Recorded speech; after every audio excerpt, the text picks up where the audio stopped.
Bonjour chers tous, nous nous retrouvons dans cette nouvelle vidéo pour essayer de répondre à une question qui est très souvent posée aux chrétiens catholiques et une question très fréquente, et nous allons répondre à cela en tenant compte des textes bibliques. Et la question est la suivante: pourquoi les catholiques adorent-ils Marie? Alors, à cette question, nous devrions apporter une clarification très importante. Les catholiques n'adorent pas Marie. L'adoration ou la latrie est réservée à Dieu seul. Et quand je parle de Dieu, je parle de la Sainte Trinité qui représente le Père, le Fils et l'Esprit Saint. Ce que les catholiques rendent à Marie, c'est une vénération spéciale appelée hyperdulie. Alors, la latrie est une adoration qui est réservée uniquement à Dieu et à Dieu seul. Et la dulie, c'est la vénération des saints.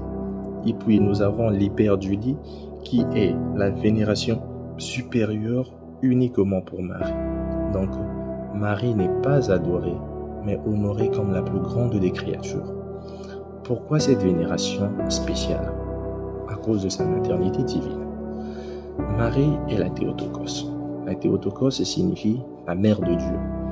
Dans l'évangile de Luc, chapitre 1, verset 43, nous voyons lorsque Marie visite Élisabeth, en retour, Élisabeth dit à Marie: « Comment m'est-il donné que vienne à moi la mère de mon Seigneur ?»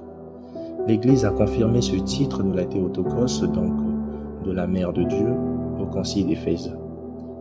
Puisque Jésus est vrai Dieu et vrai homme, et que Marie est sa mère, elle est donc mère de Dieu, non pas de la divinité, mais de la personne de Jésus-Christ. Marie est un modèle parfait de foi et d'obéissance. Dans l'évangile de Luc, chapitre 1, les versets 38, Marie dit: « Je suis la servante du Seigneur, qu'il me soit fait selon ta parole. » Elle a accepté de porter le Christ avec humilité, courage et foi. Elle est donc un modèle pour tous les croyants. Marie est notre mère spirituelle. Dans l'évangile de Jean, chapitre 19, les versets 26 à 27, il est écrit: « Jésus, en voyant sa mère et auprès d'elle le disciple qu'il aimait, il dit à sa mère: « Voici ton fils. » Et au disciple, il dit: « Voici ta mère. » L'évangile de Jean est le seul évangile qui ne prononce pas le nom de Jean, c'est-à-dire le disciple que Jésus aimait. Donc le nom qui se répète, c'est le disciple que Jésus aimait, c'est le disciple que Jésus aimait, le disciple que Jésus aimait.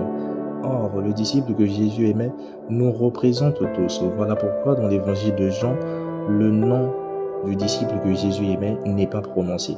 Parce que ce disciple, c'est toi, c'est moi, c'est nous. Et selon la tradition catholique, le disciple que Jésus aimait représente l'Église. Donc, Marie devient la mère de tous les croyants. Quand Jésus dit à sa mère: « Voici ton fils », qui est le disciple que lui, il aimait. Et si tu reconnais que Dieu t'aime, cela signifie que Marie est ta mère. Marie intercède pour nous. Dans l'évangile de Jean au chapitre 2, les versets 1 à 12, nous lisons les noces de Cana.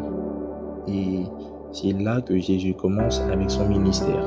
Quand je dis Jésus commence avec son ministère, c'est avec le départ de son premier signe qu'il accomplit. Alors, qu'est-ce qui se passe? Là, l'invité principal, c'était la Vierge Marie, parce que Jésus n'était pas concerné à ses noces. Le mariage, la personne qui était invitée, c'était Marie. Alors, Marie étant invitée, demande à son fils de le rejoindre. Mais Marie était la première à partir. Jésus est venu bien après. Alors, qu'est-ce qui se passe? Il n'y a plus de vin. Au long de la fête, le vin est fini. Et c'est là que Marie intervient. Les disciples viennent voir Marie, parce que c'est Marie qui était l'invitée aux noces. Ils viennent voir Marie pour dire à Marie: « Le vin est fini. » Alors, qu'est-ce que Marie fait? Marie se dirige vers Jésus pour dire: « Ils n'ont plus de vin. » Et en disant qu'ils n'ont plus de vin, Jésus répond: « Que me veux-tu, femme?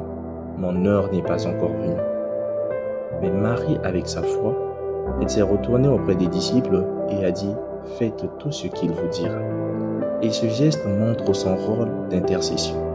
Les catholiques demandent à Marie de prier pour eux, comme on peut demander à un ami saint de prier pour nous. Comme nous disons souvent dans la prière, priez pour nous pauvres pécheurs, maintenant et à l'heure de notre mort. Marie est associée à la mission du Christ. Elle souffre avec son Fils au pied de la croix. Nous le voyons dans l'évangile de Jean, chapitre 19, dans une union spirituelle. Elle est considérée comme co-rédemptrice, pas au même niveau que le Christ, mais associée à l'œuvre du salut. Alors, en conclusion, nous disons que les catholiques n'adorent pas Marie, mais ils l'honorent profondément, car elle est la mère de Dieu, elle est notre mère spirituelle, elle est un modèle parfait de foi, elle est une puissante intercession auprès de son Fils. Sa place unique découle de sa maternité divine, ce qui fait d'elle la première et la plus grande des disciples du Christ. Elle ne prend jamais la place de Dieu, mais elle nous conduit à lui. Alors oui, on prie Marie, on l'aime, on l'adore, parce que avant nous, Dieu lui-même l'a honorée en la choisissant. Et parce qu'elle nous dit encore aujourd'hui, faites tout ce qu'il vous dira. Alors aujourd'hui, si Marie n'avait pas dit oui, le Christ ne devrait pas venir dans ce monde. Alors on ne peut pas parler de Jésus sans parler de Marie, tout comme on ne peut pas parler d'un fils sans qu'on puisse parler de sa mère.